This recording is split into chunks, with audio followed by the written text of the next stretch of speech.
Nii, tere, head podcasti kuulajad. Täna on meie teine episood. Hästi tore on näha, et esimese episoodi vaatamiste arv oli päris äge. Peaaegu 300 inimest vaatas meie podcasti episood number 1, milles me siis rääkisime üleüldiselt töötervishoiust ja tööohutusest Eestis ja mujal ja natuke tutvustasime iseennast ja miks me seda üldse teeme. Tundus, et läks inimestele peale. Endiselt ootame tagasisidet või ütleme siis rohkem tagasisidet. Kes ei ole veel kuulanud seda, kindlasti minge YouTube'i ja vitsa alt leiate selle podcasti episoodi ja saate seda kuulata. Aga millest me täna räägime? Täna on meil kindlasti üks väga põnev teema, mida ma arvan, et meil tööohutuses poleks isegi arvanud, et me võiksime üldse kunagi puudutada, aga nagu meie oleme uuendusmeelsed tehnoloogiale suunatud inimesed, meie kindlalt kohe võtsime selle teemaga enda valdkonnas luubi alla ja täna me räägime siis sellisest lahendusest nagu ChatGPT ja kui te olete jälginud uudiseid või uudiseid ja meediat üleüldse, siis tegelikult räägitakse hästi palju igal pool, kuidas ChatGPT-d erinevates valdkondades kasutusele võtta, kuidas ta aitab sinu tööd kergemaks teha, aga samas, et kus räägitakse ka võimalusest, et ChatGPT võtab osadelt inimestelt üldse töö ära. Ja täna me siis räägimegi või fokusseerime siis eelkõige sellele, et mis see on ja kuidas meie saame siis oma valdkonnas seda kasutada ehk siis sellega oma tööd kergemaks teha ja loomulikult me puudutame ka seda teemat, et kas võib juhtuda, et ka ChatGPT võtab meie töö ära, et natuke arutleme sellel teemal. Ja ühesõnaga siin täna me oleme jälle siis Marioga kahekesti, kuna Mario on juba selle ChatGPT-ga väga palju tutvust teinud, siis selle koha pealt saabki tema võib-olla rohkem oma nii-öelda siis sisemist vaadet siis jagada või oma kogemusi jagada ja me teemegi tegelikult ka väikse demo, me näitame teile, kuidas seda siis kasutada saab. Aga lähme siis teema juurde, et Mario, et võib-olla esimene küsimus sulle ongi, et räägi meile natukene, et mis asi see ChatGPT siis on ja võib-olla sa saad ka rääkida, et kas meil on see nagu nüüd mingi ainulaadne asi või on sellel mingisugused analoogid ka olemas, et palun valgusta meid natuke sellel teemal. Tere minu poolt ka, jah, et see chat, vabandust, mina ütlen GPT, et mulle meeldib see estonglish natukene rohkem. Et siis see chat GPT ühesõnaga on selline, see on nagu selliseks sünonüümiks saanud vist nendele suurtele keelemudelitele, mis nad tegelikult oma olemuselt ju on ju. Et see on niisugune kõige rahvapärasem ja kõige laiemalt levinud nii-öelda lahendus, mida kõik peaksid tänaseks juba teadma. Aga üldiselt on siis tegemist sellise nagu suure keelemudeliga, et ma mingisugustesse masinõppe väga niisugustesse peendetailidesse ei lasku, aga võib-olla nii palju ainult, et kui varasemalt treeniti masinõppemudeleid pigem spetsialiseeritult mingisuguse konkreetse ülesande lahendamiseks, on ju. Ja seal on masinõppes on erinevad meetodid, on ju, seal juhindatud õpe ja juhitamatu õpe ja nii edasi. Siis kui sa seda masinõppemudelit mingite andmete peal treenid, siis need andmed võivad olla siis juhendatud õppe puhul on nad nagu märgistatud, öeldakse, et neil on nagu mingisugused leibelid küljes, ehk siis kui masin vaatab neid andmeid, siis ta saab aru leibeli järgi, et see on see asi ja see on teine asi, ta teab, millega on nagu tegemist. Aga kui leibeleid ei ole, andmed on märgistamata, siis ta nagu, ta ei tea, milliste andmetega on tegu ja ta peab siis mingite meetoditega ise suutma selle tõeselt nii-öelda nagu välja selgitada, jah. Ja see ChatGPT, need suured keelemudelid siis peamiselt on treenitud siis selliste nagu hübriid nii-öelda meetoditega, semi-supervised learning, siis nagu pooljuhitud õpe, kus on osa andmeid on nagu märgistatud ehk nii-öelda labeled ja siis osa andmeid on märgistamata ja siis ta peab ise sealt nagu sotti saama, on ju, et millega tegemist on. Ja need sisendandmed on nagu väga-väga nagu mahukad, on ju, need on mingid miljardid lehekülgi, mingit teksti lihtsalt kuskilt igalt poolt, kus seda võimalik on kätte saada, on lihtsalt talle näidatud, ta õpib neid tundma ja hakkab seal mingid seosed looma ja suudab siis lihtsalt nii tohutu suure mahu pealt siis siis ise mingeid ennustusi teha, sest masinõppemudel ei tee tegelikult midagi muud, kui ta ennustab või pakub välja mingisuguseid tõenäosusi.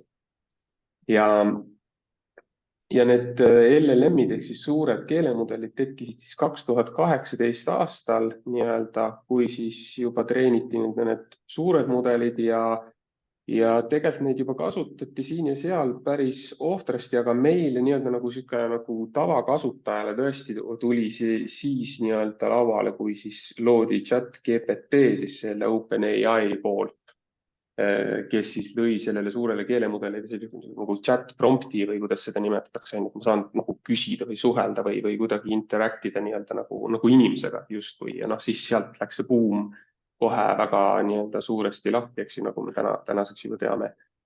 Ja mida ta tegelikult teeb, et ta on mul siin taustal ka taustapildina see ChatGPT, et me pärast vaatame seda natukene lähemalt ka. Aga mida ta tegelikult ju teeb, on see, et ta kõigepealt proovib mõista sinu seda sisendit, mis sa talle kirjutad, on ju. Ja see võib olla ükskõik mis keeles põhimõtteliselt. Ja ta ei tee muud midagi, kui ta proovib ennustada, mis võiks olla järgmine sõna, mida ta paneb nii-öelda sellesse sinu vastusesse. Paneb sinna ühe sõna, on ju, ja siis ta ennustab, mis võiks olla see kõige tõenäolisem järgmine sõna vastavalt sellele, mida sa küsisid, on ju. Ja siis ta ennustab, mis võiks olla järgmine sõna ja järgmine sõna ja järgmine sõna ja ta teeb seda hästi kiiresti ja sealt tulebki sulle siis selline nagu inimese moodi nagu tekst vastu, on ju, et sa tunned nagu, ma räägiks nagu teise intelligentse inimesega, eks ju. Ja see on tõesti väga nagu elutruu või tõetruu, on ju, et kes on kasutanud, siis see on äravahetamiseni sarnane ju tegelikult sellele, kas sa räägid nagu päris inimesega või mitte, on ju.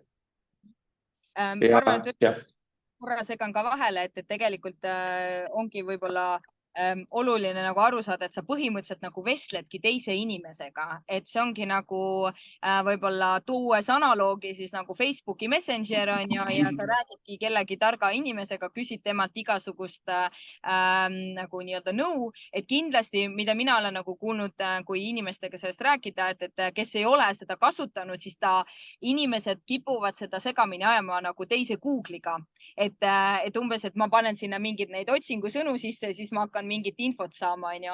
Et võib-olla siin sa saad korra võib-olla valgustada ka seda, et ongi, et võib-olla mis ohud siin selles mõttes nagu võivad olla, et ongi see võib-olla küsimuste küsimine ja et see ei ole ikkagi päris Google, kui sa tahad seda õigesti nagu kasutada, on ju.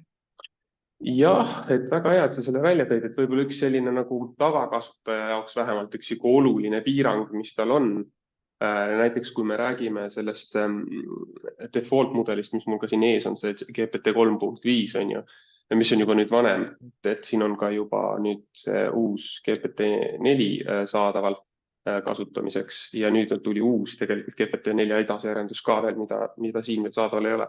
Aga tema see üks nagu oluline piirang ongi see, et tal ei ole nagu live ligipääsu kuskile nagu internetile on ja nagu Google'i otsing ala, et näiteks selle 3.5 cut-off date on siis 2021 september on ja see tähendab seda, et enne ta ei tea midagi, mis juhtus peale seda on. Et kõik, mis juhtus enne seda, et seal ta hakkabki eksima, kui sa küsid mingite sündmuste kohta siin sõja kohta näiteks midagi on ju. Et siis ta seal hakkab tegema mingeid vigu ja tegelikult jõuamegi teise nagu piiranguni on see, et sa võid ta käest küsida mingisuguseid asju ja ta väga veenvalt vastab sulle. Ja see on võib-olla täielik udujutt. Ja et selles mõttes pead sa ikkagi suutma ise aru saama, nagu pead ise aru saama, kas see, mida sa küsisid on ja see, mida ta vastab sulle, et kas seal tekitab midagi nagu kahtlust, et ta on nii veenev, et sa võid nagu uskuma jääda. Ja ma saan siin selles mõttes oma nagu kogemust ka jagada, et ma lasin tegelikult talle kirjutada ühe blogipostituse enda jaoks on ju, et katsetasin seda ja tegelikult esimese hooga selle jutu, mis ta valmis kirjutas ja nii-öelda, mida ta lisas on ju, lugesin üle ja ohetasin, et issand, kui äge ja mida ta kõike sinna pani kas fakte ja asju on ju.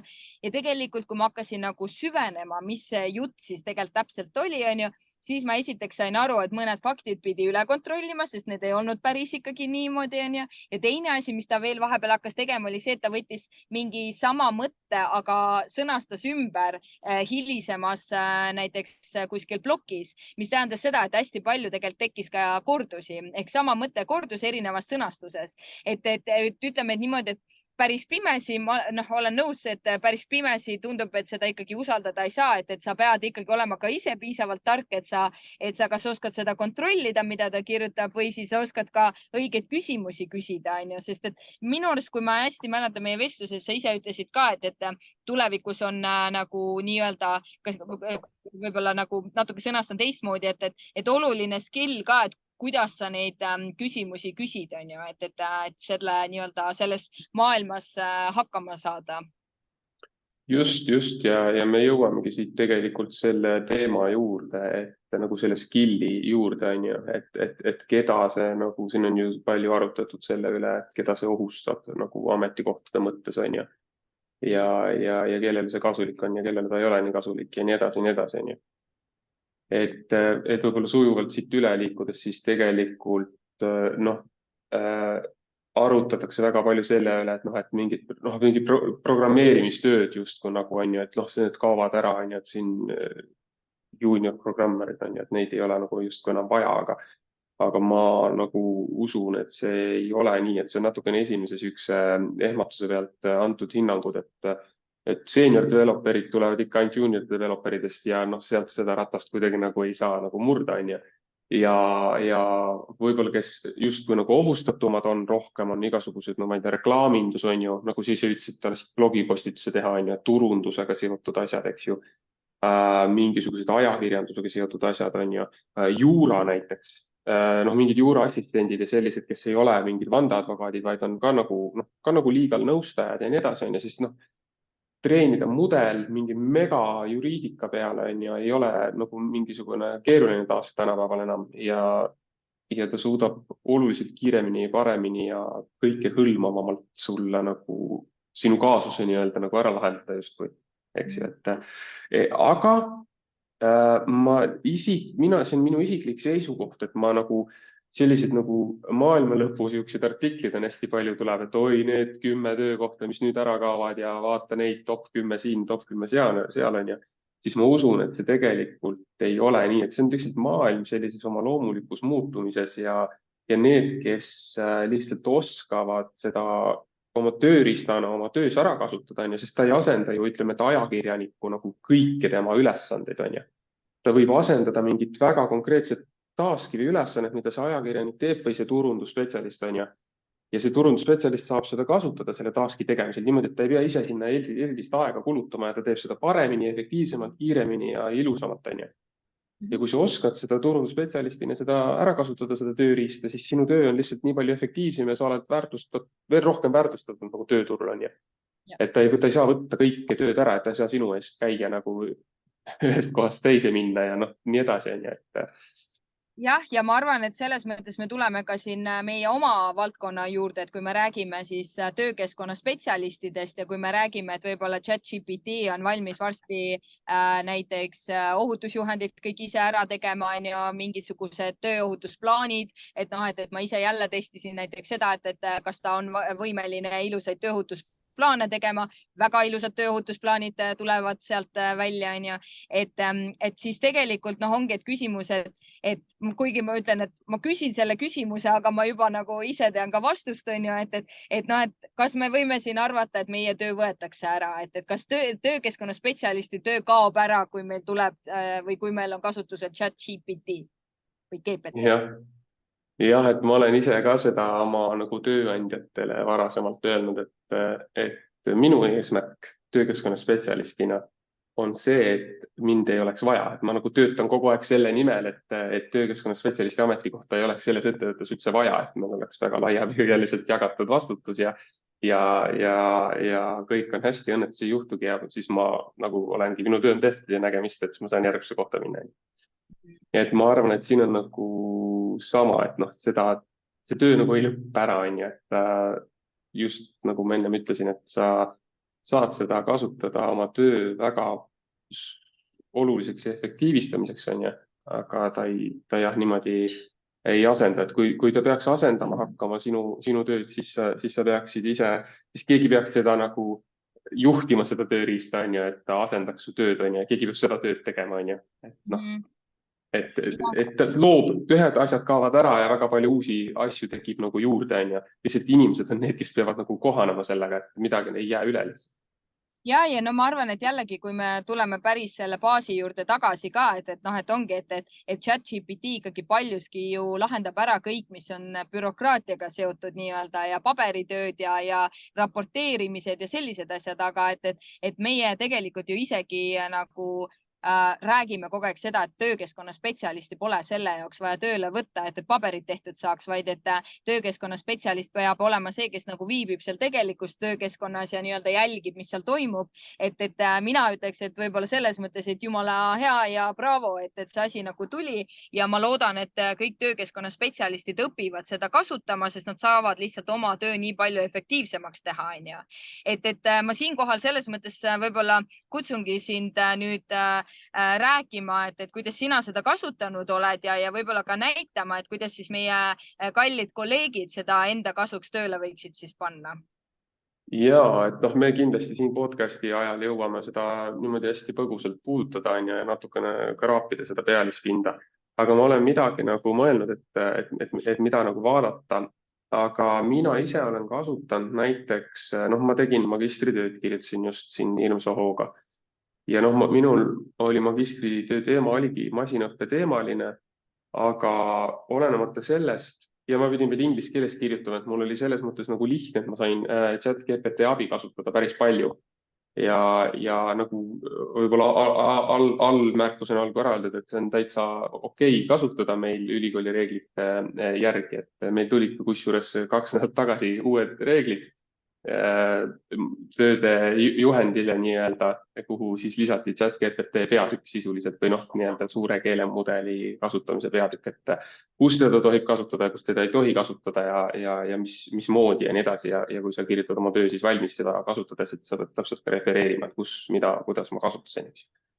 Ja siis ta teeb ikkagi hullult hästi programmeerimisülesandeid, nagu koodi kirjutamisülesandeid, et sa lihtsalt ütled, et mul on vaja, et iga inimene võib minna põhimõtteliselt, kes natukene Pythoni programmeerimiskeelt õpib, et võib ise hakata masinaõppe spetsialistiks ja kirjutan siia prompt aknasse, et ole hea, mul on sellised andmed, võta sealt need, treeni neid andmeid ja siis ennusta mulle midagi ja nii edasi ja siis vajutad enter ja siis läheb umbes 7 kuni 10 sekundit ja siis sul on kood, mis töötab esimesel korral kohe.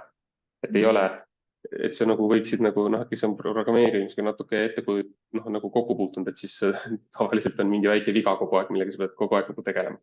Aga näed, teeb perfektselt ja töötab, on ju. Aga sa pead teadma, kas ta teeb seda, mida sa tahad, et ta teeb või mida sa küsisid.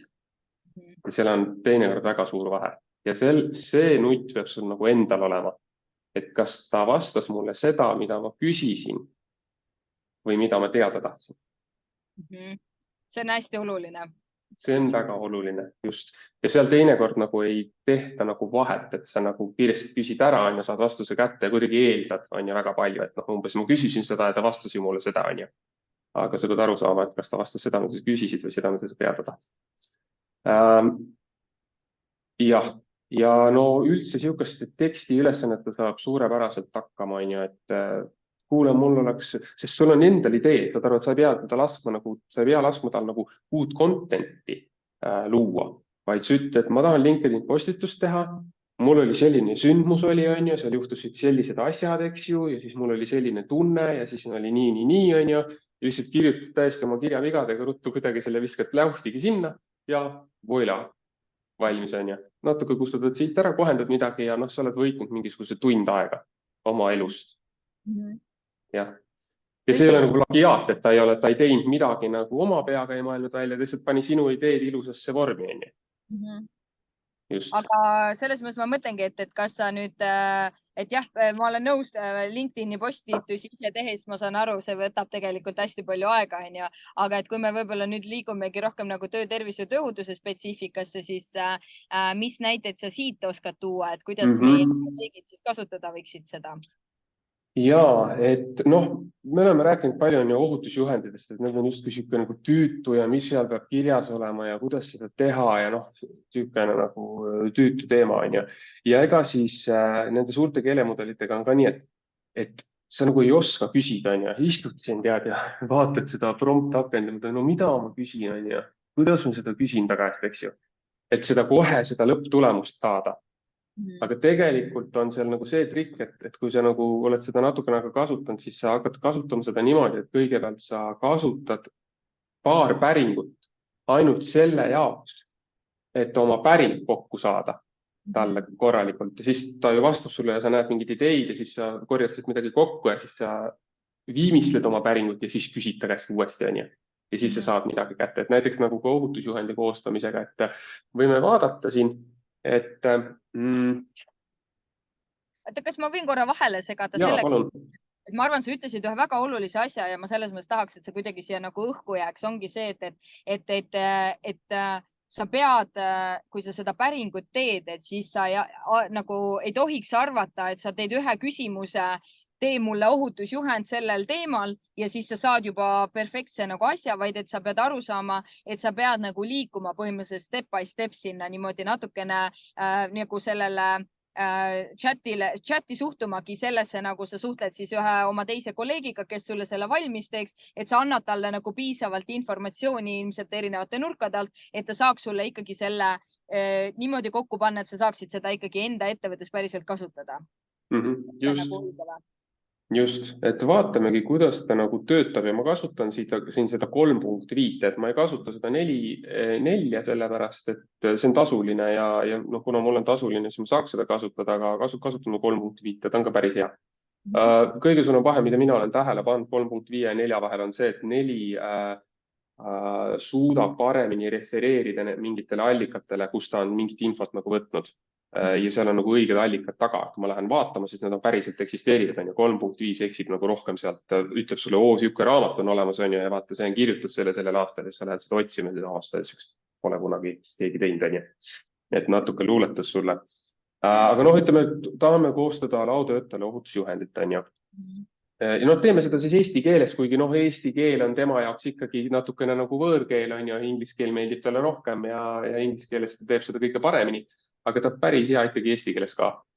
Ma võib-olla jällegi siin, sa võid korra kirjutada, et ma nagu selles ütlen nagu vahele, et mis ma nagu proovisingi, kui ma kirjutasin oma blogipostitust, siis lasin tal ka eesti keeles kirjutada ja võib-olla ongi nagu kõige suurem vahe, mis ma märkasin, oli see, et ta võib-olla väga palju kasutas isegi sellist liiga keerulist sõnavara, et räägime lihtsal teemal, aga kasutab siukseid kantseliitlikke sõnu võib-olla, et ma pidin nagu selle läbi käima ja selle rohkem siukseks inimsõbralikumaks ja kergemini loetavamaks nagu tegema, et see oli see võib-olla, mida mina märkasin kõige rohkem.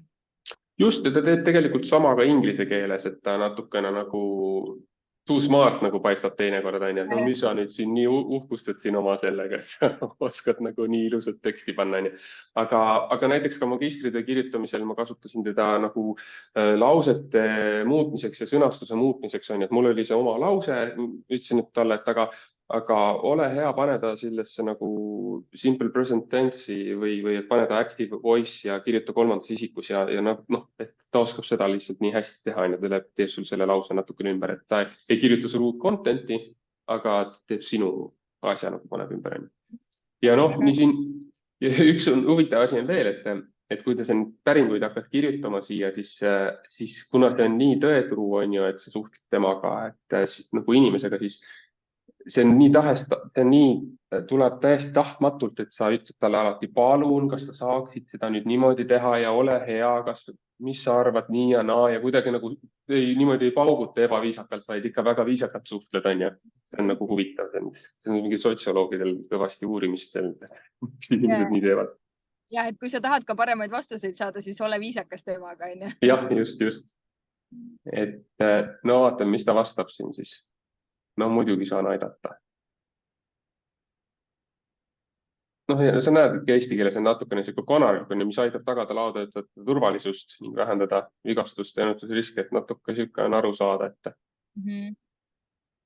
Nojah, aga vaata, kui sa nüüd võtadki seda, et üks asi on see, et sa kirjutad nüüd selle kõik ise, teine asi, et sul on põhi nagu olemas, on ju, et siis nagu sinu ülesanne ongi vaadata, et esiteks, kas ta vastab sinu ettevõttele, on ju, ja teine asi, et sa saad alati täpsustada ja sa saad siit justkui nagu ka ideid juurde, on ju, et ma arvan, see on nagu oluline ka väärtus siin. ja absoluutselt, et näiteks nüüd ongi huvitav olukord, kus ma tegelikult ju proovisin selle enne natukene järgi enne podcast'i salvestust ja tegelikult ta jättis siin ühe sammu vahele juba nüüd selle küsimisega, et küsimuse pilt on täpselt identne sellele, mis ma küsisin ennem. Yeah. Vastus on teistsugune, et nagu kahte ühesugust vastust ei tule, on ju, sest noh, ta ikkagi on kuidagi selline, et ennustab neid. Ühesõnaga, ta on nagu jah, et nii, kuidas ma ei oskagi öelda seda.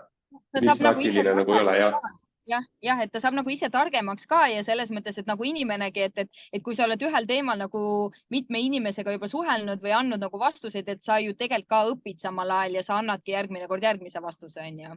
Jah, ja see ongi üks tükk nagu huvitav asi siin, et kui sa oled nüüd, kui ma olen nüüd ühe küsimuse tagast küsinud juba, siis ta tegelikult teab, seda küsisin ja ma võin järjest jätkuküsimusi küsida nii, et ta teab kõike seda, mida me oleme juba omavahel nagu rääkinud või vestelnud, on ju. Et noh, näiteks ma tegelikult tahtsin teada, et ta oskaks aitaks mul laotöötaja juhendit kirjutada, on ju. Ja eelmine kord, kui ta kirjutas mul natuke vähem teksti, siis ma küsisin ta käest jätkuküsimuse, et okei, et aga milline peaks üks hea nagu juhend üldse välja nägema, on ju. Ma tahtsin tegelikult jõuda selleni, et kui sa ei oska küsida, milline see laotöötaja juhend täpselt on, siis küsi, milline üks hea juhend üldse välja peaks nägema, hea ohutusjuhend on ju, millise struktuuriga, mis on olulised need teemad, mis seal peaks olema, on ju. Küsid selle ta käest kõigepealt, siis ta pakub sulle selle struktuuri välja, eks ju. Ja siis sa ütled, okei, väga hea. Ja nüüd sellele struktuurile, mis sa just ise välja pakkusid, tee sellele struktuurile vastab laotöötaja juhend mulle. On ju? Ja siis ta juba vaatab, aha, siin on mu struktuur, siin on mul sinu sisend, et sa tahad, et see oleks laotööde kohta ja siis ta paneb selle kokku, on ju, ja teebki sulle selle juhendi. Küll aga üks järgmine siuke nagu praktiline piirang on see, et nii sinu sisend, mis sa talle annad, saab olla teatud pikkusega, on ju. Sa ei saa lõputult anda talle sisendit sisse. Ja võib-olla sisendi pikkus ei olegi nii suur probleem, sest see võib väga suhteliselt pikk olla, aga see väljund, mida sa tahad saada, sa ei saa kohe mingit 10-leheküljelist juhendit, on ju. Ja nüüd tuleb siis tarkus siin, et sa peaksid siis tegelikult mingiteks osadeks nagu lammutama selle. Et näiteks nüüd ta pakkus mulle struktuuri ette, on ju, ja kui ma tahaks, et ta koostaks mulle laotööde juhendi või laotööde juhendi selle struktuurile vastavalt, siis ta jätab selle suhteliselt lühikeseks, sellepärast et tema see nagu maksimum, see limiit saab täis, on ju. Ja siis tasub seda nagu jupitada niimoodi, et siin on näiteks peatükk materjalide käitlemine, on ju, ja siis ma saan küsida ta käest, et ma ei tea, ole hea ja koosta mulle alampeatükk ohutusjuhendisse teemal materjalide käitlemine. Ja ma pean jälle ise saan lisada siia, et ma ise tegin ka selle vea, et ma alguses tahtsin väga pikka materjali korraga kätte saada ja oligi, ma ei mäleta täpselt, kuidas see nagu oli, aga põhimõtteliselt ta nagu jooksis kinni, et ta mingi teatud pikkuse pealt jookseb nagu kinni või nagu lõpetab ära ja siis sa pead nagu justkui, et ma alguses püüdsin kogu aeg nagu veel kord nagu korrata, aga siis ma saingi aru, et ma pean selle ise nagu tükkideks jagama, ja küsimagi sammhaaval, noh jällegi nagu inimesega, et kui sa temalt midagi küsid, siis sa selles mõttes pead kogu aeg seda ikkagi täpsustama, et ta saaks sulle midagi head nagu kokku panna. Aga ma näen, et saime juba vastuse, jah? Ja noh, siin on siis niisugune alampeatüki näide siis just sellele materjalide käitlemise nagu peatükile on ja järgmisena sa võid küsitleda masinate seadmete kasutamise kohta on ja tee nüüd see alam, kirjuta mulle see alam peatükk valmis on ja siis ta teeb sul sellised jupikesed, mida saad ise siis copy-paste ida on ja oma juhendisse. Ja ma väga loodan ka tegelikult näed, siin ta juhtus, kui ma lootsin, et see juhtub, et ta jäi pooleli, ta ei kirjutanud lõpuni ja sa näed, et lause lõppes poole pealt ära on ja siis sa võid küsida ta käest, et noh, ma ei tea, jätka ja siis ta jätkab, eks ju, järgida ladustavate materjalide suhtes on ju, nüüd kirjutab lõpuni, eks ju. Või Aga jah. jah, Et no või siis jätab pooleli, aga sa pead lihtsalt uuesti panema jätka nagu, et jah. jah, sa ise ütled talle, et ole hea, jätka või inglise keeles ütled continue on ju, et ta nagu jäi kinni ja ta tegelikult jätkab selle koha pealt, kus ta pooleli jäi ilusti. Praegu jätkas. Küll aga võib olla juhtumeid, kus ta nüüd jääb niimoodi kinni, et ta nagu kui ma enne proovisin, siis juhtus niimoodi, et ma ütlesin talle jätka ja ta kirjutas mulle lihtsalt mingit täitsa nagu muid asju üldse on ju, et mida ma ei saaks kopida selle jätkuks on ju. Ja siis sa pead nagu siis sa pead nagu mõtlema, et kuidas ma nüüd siis seda ümber struktureerin nii, et ma saaks ta käest nüüd vajalikku infot on ju. Ja nüüd on juhtus see asi ka, et kui ma nüüd jätkan nende promptide kirjutamist siia samma otsa on ju, ta läks juba korra segadusse võib-olla ja siis ma proovin teda korrigeerida ja ta tegelikult mäletab kõike seda, mis varem on olnud ja ta võib järjest rohkem segadusse sattuda ja sa võib ühel hetkel saada aru, et ta üldse on täitsa nagu rajalt juba eemal ja ma ei suuda teda kuidagi nagu sellele õigele rajale tagasi tuua. Et siis alati alusta seda nagu uut prompti on ju. Siin üleval on nagu see uus prompt ja hakkad otsast peale, siis ta ei mäleta seda, mis te nagu just rääkisite on ju. Et sa saad puhtalt lehelt alustada, et tavaliselt ongi niimoodi, et kui sa teed neid päringuid, koostad ja siis parandad oma päringuid kogu aeg, et iga uue päringuga parem tulemus saada, et siis on parem seda nagu uuesti puhtalt lehelt nagu alustada. See on, ma arvan, see on ka väga oluline, et sa selle osa just välja tõid, et jällegi ma ise mäletan ka, kui ma proovisin, siis oligi, et ma ei mäleta jälle, mis see teema oli. Ma arvan, et see oli midagi isodega seotud ja kuna mul ei olnud vist üks küsimus piisavalt täpselt isona nagu defineeritud, et ta võttis, ühesõnaga ta hakkas liikuma üldse mingi teise valdkonna iso peale põhimõtteliselt, et ta jättis selle töötervise tohutuse nagu justkui sinna paika ja hakkas liikuma ja ma üritasin kogu aeg nagu täpsustada seda, aga tõesti ma sain ka aru, et ma ei suutnud teda tegelikult tuua sellesse nagu õigesse mõttesse nagu tagasi, onju. Tookord ma jätsin ta lihtsalt nagu pooleli, lõin käega ja ütlesin, ta veel ei oska midagi, aga no näed, ma saan aru, et oleks pidanud uuesti alustama lihtsalt. Ja just, et nüüd võib-olla puudutasime selle väljundi piirangu nagu ära, on ju, et seal pead ise, seal tuleb sihuke kasutuskogemusega, on ju, et milliste juppide kaupa ja kuidas ma saan midagi küsida ta käest, et siis see minu jaoks nagu oleks väärtuslik ja ma saaks need alamtükid siis nagu kopeerida kokku ja nad moodustaksid siis lõpuks selle ühe ühtse terviku nii-öelda.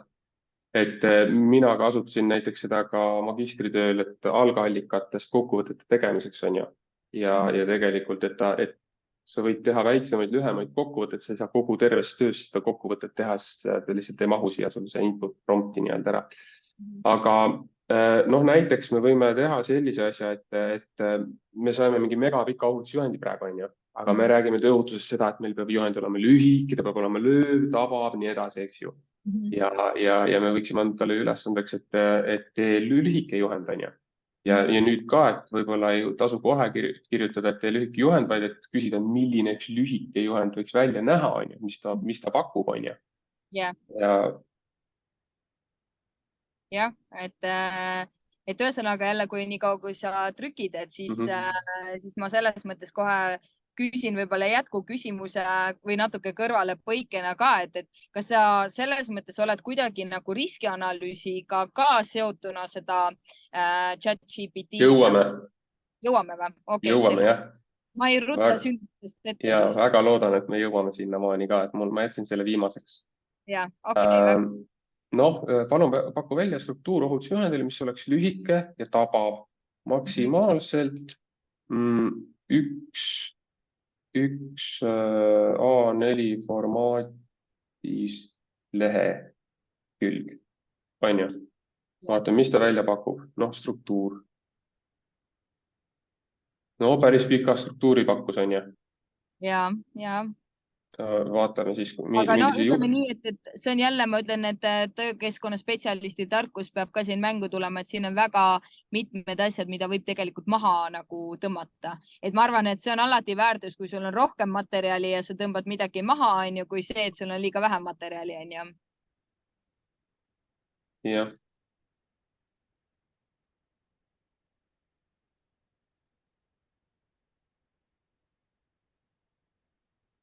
et noh, ikka ma järjest rohkem veendun, et tegemist ongi nagu inimesega, kellega nagu sa suhtled, kellega peab viisakas, kannatlik olema, õigeid küsimusi küsima, rohkem sisendit andma, täpsustama, et täpselt nii, nagu me ka sinuga igapäevaselt ju suhtleme põhimõtteliselt, on ju.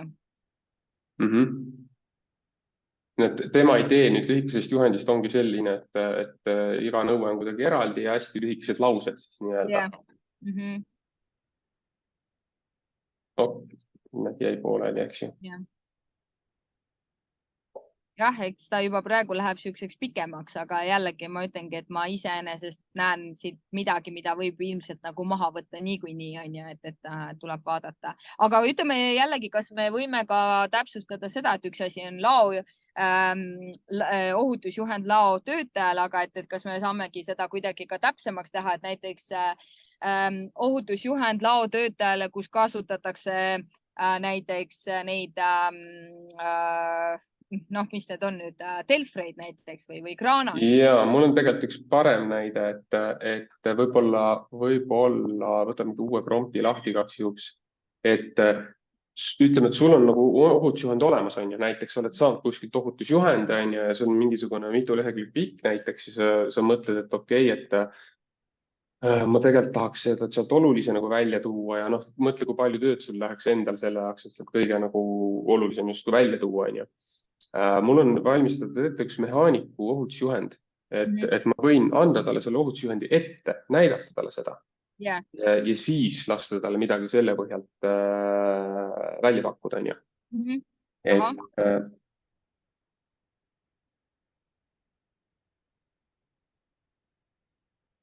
Et sul on nagu päriselt see olemas ja praegu proovid? Ja, mul on päriselt see juhend olemas. Ma kopeerin selle juhendi teksti kohe siia talle päringusse sisse. Palun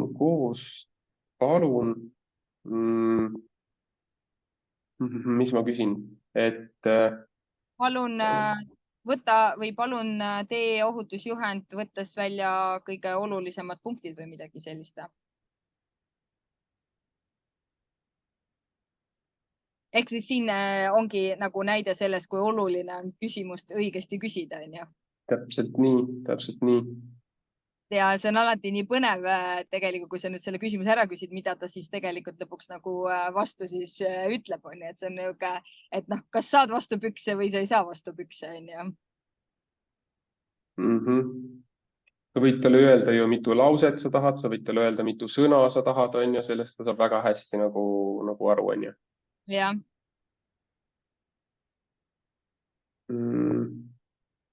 Ma ei tea, ma panen maksimaalselt, ma ei tea, 40 lauset näiteks, vaatame, mis ta teeb.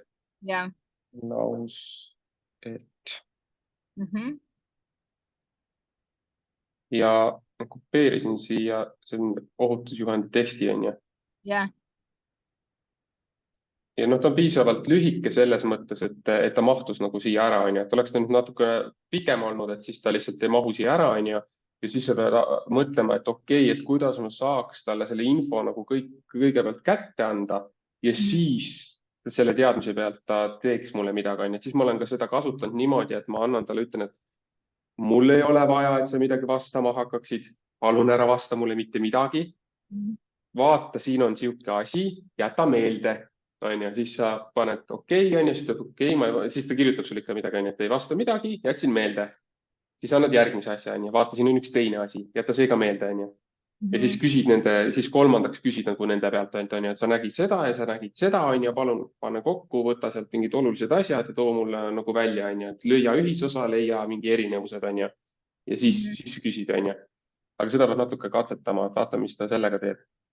Okei, see on küll väga põnev tegelikult, et jällegi, et kuhu me selles mõttes nagu, ma küll ei taha kõlada nagu vana inimene, aga kuhu me jõudnud oleme, on ju, et mida ta kõike teeb ja kokku võtab, et see oleks äge. Jälle jäi pooleli.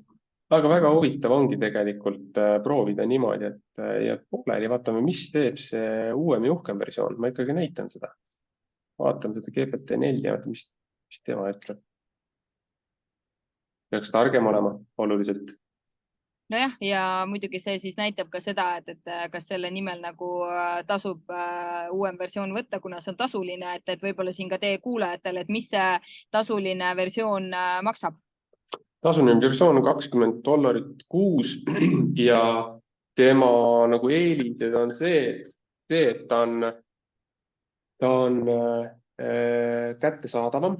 Ehk siis tavaliselt mina olen küll hästi varajane ärkaja, mina teen hommikul hästi palju temaga tööd ja siis õhtul peale 7, kui Ameerika ärkab, eks ju, teispool ookeani, siis ta on aeglane, kui sa kasutad tasuta versiooni, et siis ta annab võib-olla errorit, ütleb, et me oleme praegu maas, me ei saa nii palju päringuid vastu võtta korraga. Tasulises on sul alati garanteeritud, et ta töötab, ta võib töötada aeglaselt, aga ta siiski töötab. Ja nagu sa näed, siis see GPT-4 on oluliselt aeglasem. Ja ongi, kusjuures ma vaatan ka praegu. Väga rahulikult võtab endale aega, et vastata, et ta on teistsugune mudel, ta on suurem, vingem, ägedam ja nii edasi. Ja siis ma teda kasutangi natukene niimoodi targemate asjade jaoks, rohkem küsin ta käest või siis seda GPT-3.5 kasutan näiteks koodi kirjutamiseks, sest ta teeb seda hästi kiiresti, see on hästi tehniline ja nendest asjadest ta saab hästi nagu aru. Aga see GPT-4 on võib-olla loomingulisem rohkem ja oskab nagu paremini sellist teksti asja nagu teha. Aga nüüd ta siin pusib, aga sa näed, et ta on juba lühemaks teinud, et siin oli enne tööd peatükk, eks ju. Palju pikem, nüüd on ta mingisuguse olulise nagu sealt enda jaoks vähemalt olulise välja võtnud, et sina oled ikkagi see, kes vaatab, kas see ikkagi on kõige olulisem ja kas äkki jättis midagi olulist välja, aga sul on nagu olemas juba midagi ja sa saad seda kohendada ja sa oled ikkagi nagu oluliselt aega võitnud. Las ta kirjutab, aga vaatame selle viimase asja ka ära äkki, et riskianalüüsi näiteks teha. Jah, täpselt, et tahtsin ka öelda, et vaatame, et mis lasta selle juhendi nagu teeb ära ja siis vaatame selle juhendi nagu kokkuvõtte ära, aga et oluline märksõna ongi see, et ärge usaldage kõike päris pimesi, ikka tuleb kontrollida tuleb, mida ta ikka lõpuks kirjutas, et ikkagi lõpuks teie ju vastutate selle sisu eest, on ju? Ja, absoluutselt. Ma jätsin ta pooleli praegu, aga ühesõnaga point on nagu selge, et kuidas ta nagu töötab. Nii. Ma kopeerin, mul on siin valmis kirjutatud üks lause, et ma kirjutasin sellise lause, et mul on vaja teha töökeskkonna riskianalüüs tootmisosakonnale, kus kasutatakse müra tekitavaid seadmeid, teisaldatakse raskeid esemeid, kasutatakse teravaid tööriistu ning erinevaid elektrilisi käsitööriistu. Palun koosta mulle töökeskkonna riskianalüüs, kus sa hindad riske Briti standard BS8800 metoodikast lähtuvalt ja pakud välja ka riskivähendusmeetmed. No nii. Vaatame, mis ta teeb. Väga põnev, väga põnev. Nii. Et ma eeldasingi, et ilmselt ta sulle seda tabelit siia tegema ei hakka, et ta keskendub rohkem tekstile. Ja tabelit ta teeb siis, kui sa oskad konkreetselt talt kuidagi tabelit nagu küsida. Jälle. Õhtune aeg, ma räägin, Ameerika tõuseb teisel pool ja siis natukene nagu hakkab blokeerima rohkem. Aga ühesõnaga siin ta kajastab neid asju, et kui me just rääkisime siin, et tööinspektsioon võib-olla on teinekord, võib-olla nüüd enam mitte, aga ajalooliselt on erineva tasemega riskianalüüse läbi läinud ja me saame sellest aru, sest meie teadmised, kuidas just riskianalüüsi koostada, on väga nagu erinevad. Ja siis me ei oskagi nagu teha hästi ja teeme oma parima äranemise järgi, aga miks mitte küsida suurelt keelemudelilt, mis tema arvab, kuidas teha, sest temal on väga palju igasuguseid teadmisi selle kohta. Riskide hindamisel ütleb siin, viitab BS8800 ja ega me tegelikult ei tea, kas ta on hinnanud neid riske vastavalt sellele standardile. Me peame seda suutma ise hinnata, aga vähemalt ta väidab seda. No mida ma muidugi praegu võib-olla ise ka nagu järeldusena ütlen, on see, et ta praegu toob välja need nii-öelda ohutegurid ja ta pakub nagu meetmed, et võib-olla ta selles mõttes seda ohu iseloomustust veel ei oska ikkagi teha. No mis on loogiline, sest ta ei ole selles töökeskkonnas ja ta ei tea, mis nagu toimib. Et ma isegi võib-olla prooviks seda küsida näiteks niimoodi kuidagi ohuteguri spetsiifiliselt, et ma ei tea, iseloomusta müra, ma ei tea, saekaatris või kuidagi selliselt, et ma ei tea, kas ta niimoodi aitab või ei aita. Vot ei tea jah, et nagu sa nägid, siis see sisend, mis ma andsin, on ikkagi väga nagu ja, kesine on ju. Ja ja, ainult selle sisendi pealt ta peab seda tegema, on ju. Ja siin ei olnudki muud kui seda, et ta identifitseeris 3 ohutegurit või 4 ohutegurit, eks ju, mille ta siin kirja pani, eks ju. Ta teab väga hästi, et kui on identifitseeritud, siis tuleb need riskid hinnata, on ju. ja, Pani siia madal, mõõdukas, kõrge. Siin tõi nagu metoodikat veel kirjeldas, on ju. ja, Ja siis pakkus riskimaandusmeetmeid välja, on ju.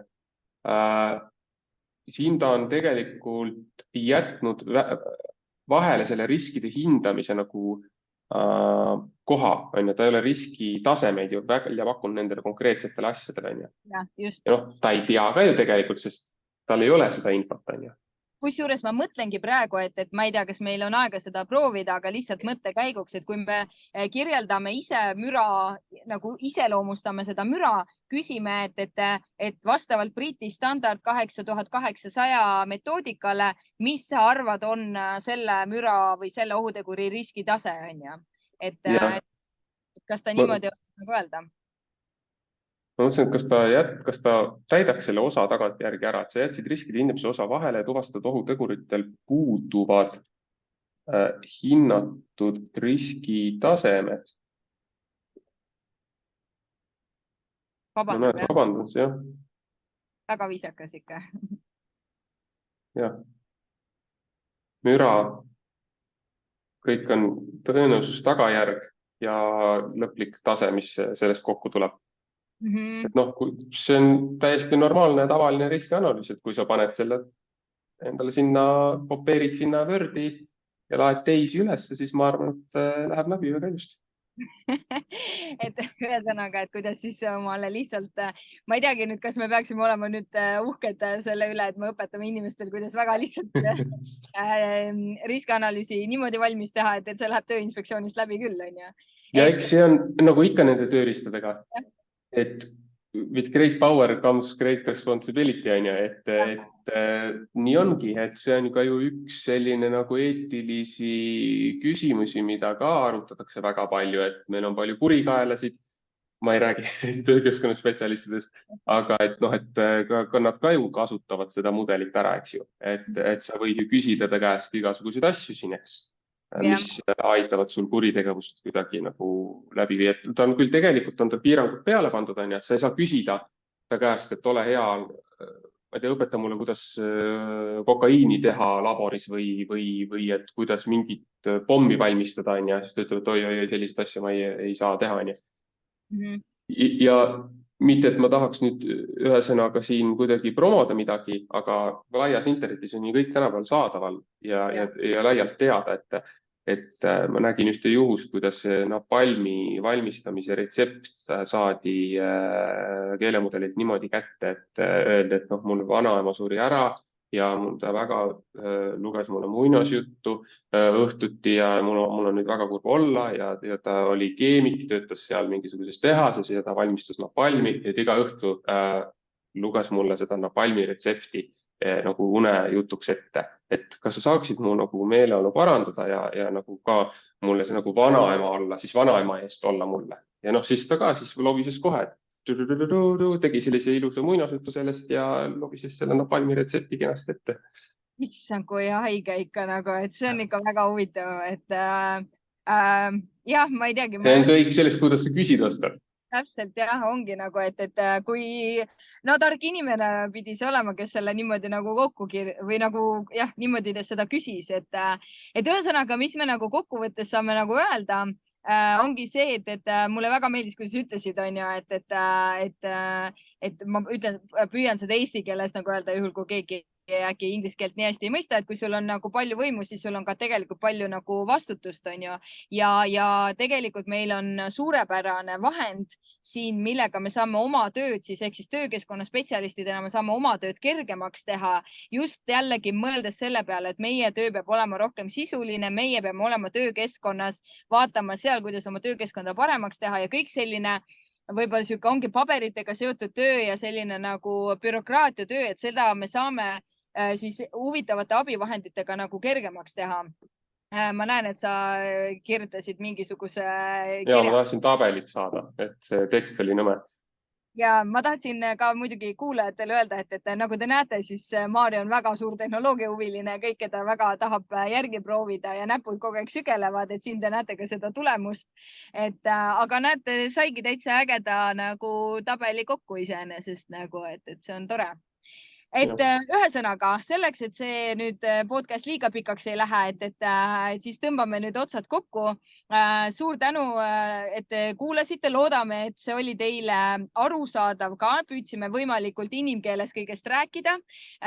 Ja ma loodan, et te ka hakkate seda kasutama, et kui teil on mingeid küsimusi selle kohta, siis me oleme olemas teie jaoks. Rohkem ütlen, et muidugi Maarja on rohkem spetsialist. Mina kasutangi seda nagu igapäevane tarbija lihtsalt, on ju. Et alati võite meie käest siis lisainfot küsida ja jällegi, kui te olete seda podcasti, seda episoodi kuulanud, siis väga-väga teretulnud on igasugune tagasiside, just eriti, et kas selline formaat, kus me siin Zoomi keskkonnas räägime, näitame teile vahepeal ekraani, et kas see sobib teile. Nii et ühesõnaga nautige päeva, hommikut, õhtut, mis iganes, millal te seda kuulate ja järgmise korrani. Head aega! Tšau!